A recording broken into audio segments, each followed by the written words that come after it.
Are you ready to do this yet?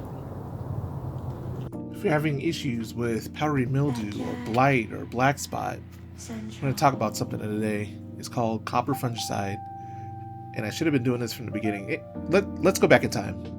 All right, so I have this tree. This is a cherry tree that I got from a nursery. Essentially, it started off really well, and then I slowly started to notice a decline.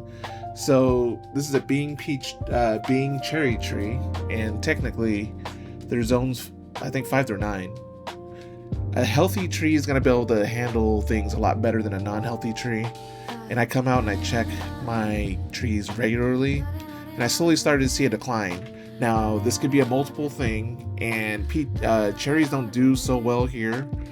This is one of the ones that should do well, but I slowly started to notice spots all over my tree. So I went down a rabbit hole, started researching this, and these things really should get sprayed dormant.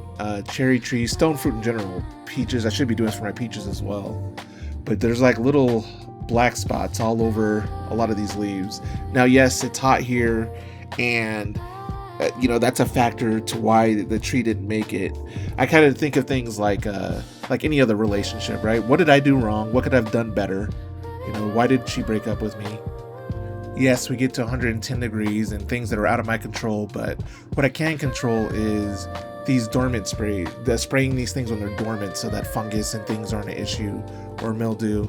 I don't know if that is the case, but I'm gonna give it every shot that I possibly can to make sure that it makes it through this year and see if we can do it. You just kind of troubleshooting 101. You gotta rule out things and just go backwards.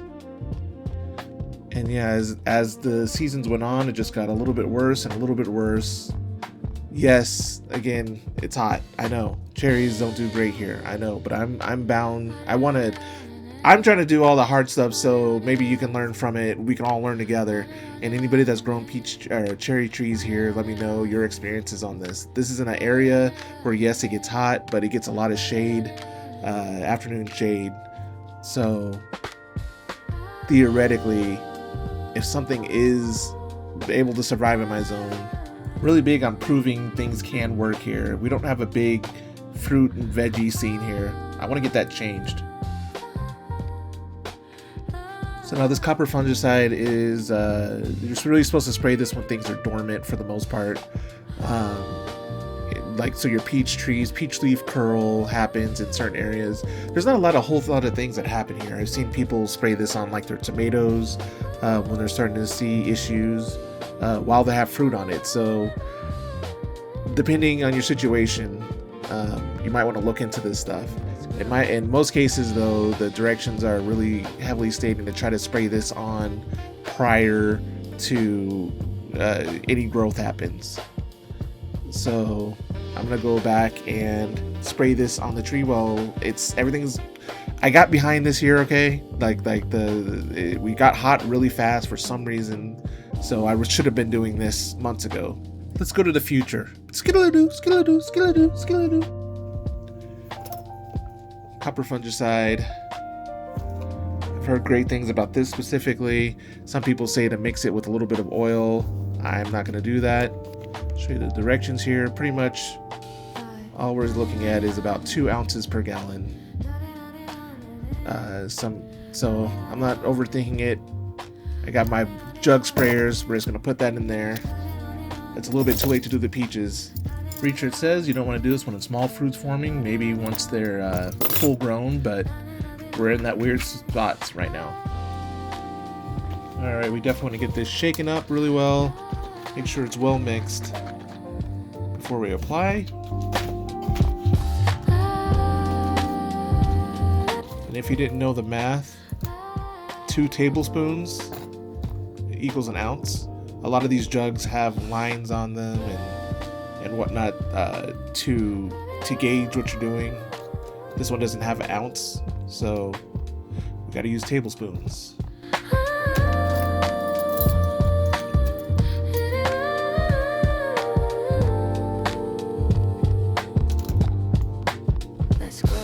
And everyone's always, I'm not so picky. I know everyone should be wearing gloves and I should be wearing protective gear and PPE and all that kind of stuff. Yeah, maybe, but if this stuff is food grade and it's supposed to be safe, I don't know. I think as you, the longer you garden, the more risks you take, and stop worrying about the semantics. And maybe I will catch something from this. I don't know. But this stuff says that it's supposed to be safe for organic gardening, so it's not a pesticide or anything like that. What I generally want to do is put a little bit of water in my container first, and then add the whatever I'm mixing, and then after that put it on a high sprayer and just fill up to the line. And if you didn't know, and this is a general life hack here, anytime you're buying something that's already done, you're paying a premium for somebody else to do it. So this is concentrate, I'm mixing it myself, I'm adding my own water. If I were to buy this pre-made, I'm paying somebody pretty much for them to mix it themselves. So just think about that when you're purchasing things. And what I'm going to do is really saturate my tree. Like really saturate it. Let's get to it. Cherry tree in all its splendor. As you can see, we're already starting to get little buds. And the idea though is that once the leaves come out, then that means it's immediately already have the fungus on there, and it makes it so much harder. So really you want to get in here and do this when it's dormant. We're barely starting to get any growth on here, so it is what it is. I'm gonna do it now. Like I said, I'm behind because the season started months earlier. Why in January is it, spring? It makes no sense.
Alright, that's pretty much all there is to it. I got the tree completely saturated. You want to get every bit of this wet.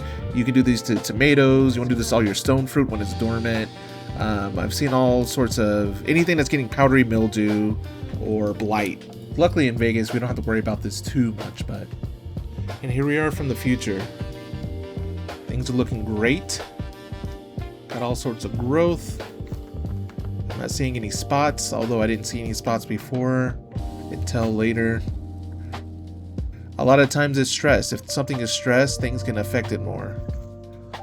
A healthy tree with healthy roots can handle the heat a lot better than one that's affected by diseases and things like that. But if you're at peak condition, and I have no problem coming out here and spraying. Like, what makes these little holes though? Like, what kind of bug does this? Leave me a comment below. Let me know your thoughts, concerns, ideas. Anybody that grows cherries successfully in any of these hot climates, let me know. I think as a community, we're supposed to help each other and learn to grow together. At any rate, do the liking, sharing, subscribing if you like. I'm going to be out here gardening. One of these mornings, though, I'm going to convince you to get out to your garden. Let's grow.